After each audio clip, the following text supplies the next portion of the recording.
బనకచెర్ల విషయంలో కేంద్ర ప్రభుత్వము ఈ రెండు తెలుగు రాష్ట్రాల మధ్యలో ఉన్నటువంటి అనేక సంవత్సరాలుగా ఉన్నటువంటి జల వివాదాలను దృష్టిలో ఉంచుకొని వీటిని పరిష్కరించాలని చెప్పి ఒక ఆలోచనతో ఇవాళ కేంద్ర జలశక్తి శాఖ మంత్రులు సిఆర్ పాటిల్ గారు రెండు రాష్ట్రాల ముఖ్యమంత్రులను పిలిచి నిన్న సమావేశం ఏర్పాటు చేయడం జరిగింది. కేంద్ర ప్రభుత్వము పెద్దన్న పాత్ర పోషిస్తుందని చెప్పి రాష్ట్ర ముఖ్యమంత్రి రేవంత్ రెడ్డి గారు చేసిన వ్యాఖ్యలను మేము పూర్తిగా స్వాగతిస్తున్నాం. ఇలా అనేక సంవత్సరాలుగా రెండు రాష్ట్రాల మధ్య వివాదాలున్నాయి.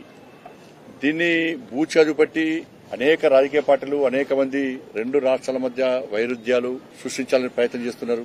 కాబట్టి రెండు రాష్ట్రాలు ముఖ్యమే, రెండు రాష్ట్రాల ప్రజల యొక్క ప్రయోజనాలు ముఖ్యమే. మాకు ఏ రాష్ట్రానికి అన్యాయం జరగదు, సమస్యను సామరస్యపూర్వకంగా పరిష్కరించుకోవాలనే ఉద్దేశంతో రెండు రాష్ట్రాల ముఖ్యమంత్రులను పిలిచి నిన్న ఢిల్లీలో సమావేశాన్ని ఏర్పాటు జరిగింది. ఫెసిలిటేటర్ బీజేపీ కేంద్ర ప్రభుత్వం ఫెసిలిటేటర్ పాత్ర పోషించింది కేంద్ర ప్రభుత్వం. ఒక మంచి ఆలోచన ఉంది కాబట్టి ఆరోపణలు ప్రత్యారోపణలు, అప్పుడప్పుడు ఒక రాజకీయ పార్టీ ఇంకో రాజకీయ పార్టీ మీద విమర్శలు, ప్రజల్లోపట అయోమయం సృష్టించడం, దీనితోడుగా కేంద్ర ప్రభుత్వాన్ని విమర్శించే ప్రయత్నం చేయడం, ఇవన్నీ కూడా జరుగుతా ఉన్నాయి.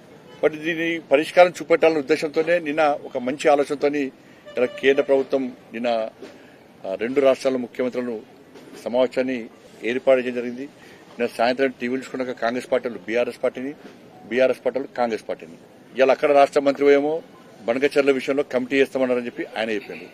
అక్కడ రాష్ట్ర మంత్రి, ఇక్కడ ముఖ్యమంత్రి గారు బనకచెర్ల డిస్కషన్ జరగాలని చెప్పి ఈయన చెప్పాడు. వాస్తవం ఏదో తెలిసినప్పుడు కూడా బయటకు వచ్చే ప్రయత్నం. ఎందుకంటే ఈ రెండు పార్టీలు ఒకటే, బీఆర్ఎస్ కాంగ్రెస్. మన ఇద్దరం మీద అనుకోవాలి, మధ్యలో బీజేపీ వస్తే మనం తట్టుకోలేము. కాబట్టి నువ్వు నేనే తిట్టుకోవాలి, నువ్వు కొట్టినట్టు నేను వేసినట్టు చేస్తా. వీళ్ళిద్దరిది ఒకటే పందా ఇద్దరిది.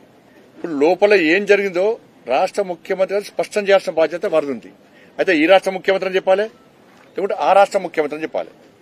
కేంద్ర ప్రభుత్వం నిన్న ప్రకటన విడుదల చేసింది. కనీసం దాని గురించి ఈ రాష్ట్ర ముఖ్యమంత్రి చెప్తలేరు, ఆ రాష్ట్ర మంత్రి చెప్తలేరు. ఎందుకంటే ఈ ఇష్యూను లాగి టైంపాస్ పాలిటిక్స్ చేయాలి, రాజకీయ లబ్ధి పొందాలి, బీజేపీని కేంద్రాన్ని బదనాం చేయాలి. నిన్న సమావేశంలో రెండు రాష్ట్రాల ముఖ్యమంత్రులు వాళ్ళ సొంత ఎజెండాలతో సమావేశానికి పోయారు. రెండు రాష్ట్రాల ముఖ్యమంత్రులు సొంత ఎజెండాలతో సమావేశానికి పోయారు. సొంత ఎజెండాతో సమావేశానికి పోతే వీళ్ళు అనుకున్న ప్రకారం ఎజెండా మీద చర్చించడం ఏ విధంగా సాధ్యమవుతుంది? అది ఒక గంటలో, ఒక 2 గంటల్లో, ఒక్క రోజుల్లో చర్చలు జరగడం సాధ్యం కాదు. ఎవరికి వారు ఎజెండా తీసుకోవడం.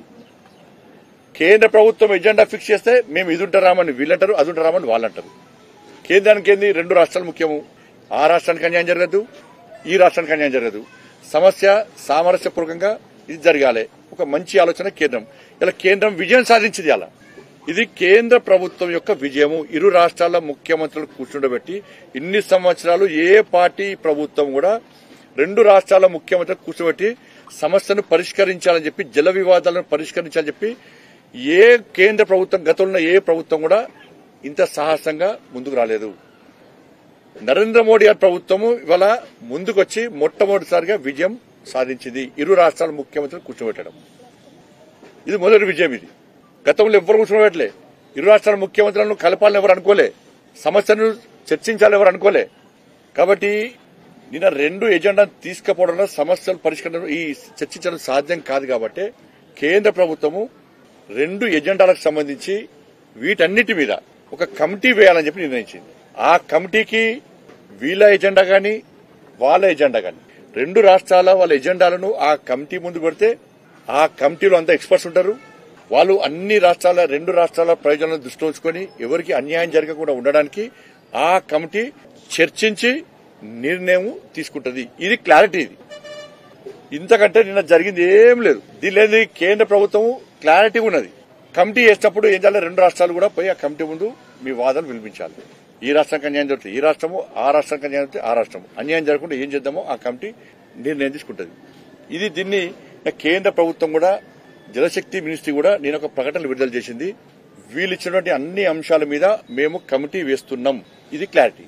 దీనికంటే ఇంకేముంటుందన్నా? దీన్ని పట్టుకొని నిన్న రాత్రి 12 దాకా బ్రేకింగ్ టీవీలలో వీళ్ళు వాళ్ళని తిట్టడం, వాళ్ళు వీళ్ళని తిట్టడం. కేంద్ర ప్రభుత్వము ఒక మంచి స్టెప్ వేసింది అని చెప్పి కనీసం ఈ రాష్ట్ర ముఖ్యమంత్రికి లేదు, ఆ రాష్ట్ర ముఖ్యమంత్రికి లేదు. కేంద్ర ప్రభుత్వం సహకరిస్తున్న విషయాన్ని కూడా కనీసం వీళ్ళను గొప్ప అని చెప్పుకునే స్థాయిలో వీళ్ళేరు. సరే, నిన్న తెలంగాణ రాష్ట్ర ముఖ్యమంత్రి గారు పెద్దన పాత్ర పోషిస్తుంది కేంద్రం అంటే సంతోషమేమో, దాన్ని సాధిస్తుంది దాన్ని. కానీ తిట్టుడు బంద్ చేయాలి, కేంద్రం తిట్టుడు బంద్ చేయాలి. మాకు రెండు రాష్ట్రాలు ముఖ్యం, ఈ రాష్ట్రం ఆ రాష్ట్రం కాదు. బీఆర్ఎస్ ఏం చేస్తున్నారు, కేంద్రం కూడా కమిటీ చేస్తారంటే వాళ్ళకే సపోర్ట్ ఇస్తారు.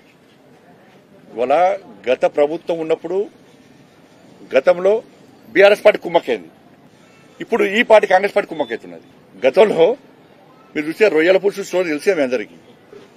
అది గతంలో ఆ రాష్ట్రంతో ఆ పార్టీ ప్రభుత్వం కుమ్మక్కైంది, ఇప్పుడు ఈ ప్రభుత్వంతో ఈ పార్టీ కుమ్మక్కైతుంది. ఈ కుమ్మక్కు రాజకీయాల వల్ల తెలంగాణకు అన్యాయం జరుగుతున్నది. తెలంగాణ సమాజం ఆలోచించాలి. కుమ్మక్కు రాజకీయాలు కావాలన్నా కమిట్మెంట్ తో రెండు రాష్ట్రాల ప్రయోజనాలు కాపాడాలని చెప్పి ఆలోచించే భారతీయ జనతా పార్టీ ప్రభుత్వం మీకు కావాలన్నా ఆలోచించండి. ఇది కొత్త కొత్త నినాదాలకు కొత్త కొత్త విధానాలకు ఆజ్యం పోసే పరిస్థితి దయచేసి తీసుకురావద్దు. ఇదే అలుసుగా తీసుకొని ఇదే అవకాశంగా తీసుకొని ఒక రకమైన మళ్ళీ ఉద్యమం స్టార్ట్ చేస్తే ఏం చేశారు మీరు? ఇలా తెలంగాణ ప్రజల బతుకు నాశనం చేయడం కారకులు గతంలో మీరు చేసిన తప్పిదాలు, ఇప్పుడు కాంగ్రెస్ పార్టీ చేసిన తప్పిదాలు. ఎవరు బతుకులన్నా ఈ 11 సంవత్సరాలు బాగుపడ్డాయా?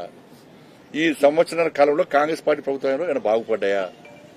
వాళ్ళు బాగుపడుతున్నారు, వాళ్ళ కుటుంబాలు బాగుపడుతున్నారు తప్ప ప్రజలకు ఏ కోశాన కనీసం న్యాయం జరుగుతలేదు. కాబట్టి రెండు రాష్ట్రాల ప్రయోజనాలను కాపాడే ఉద్దేశంతో ఇలా కేంద్ర ప్రభుత్వం ఇరు రాష్ట్రాల ముఖ్యమంత్రులను కూర్చోబెట్టి మొదటి విజయం సాధించింది. దానికి కమిటీ వేయబోతున్నది. ఆ కమిటీలో అన్ని విషయాలు చర్చించి అన్ని రెండు రాష్ట్రాల ప్రజల యొక్క ఆలోచనను వాళ్ళ ప్రయోజనాలను గుర్తించి అన్యాయం జరగకుండా చూసే ప్రయత్నం కేంద్ర ప్రభుత్వం చేయడానికి సిద్ధంగా ఉంది. ఇది వాస్తవం.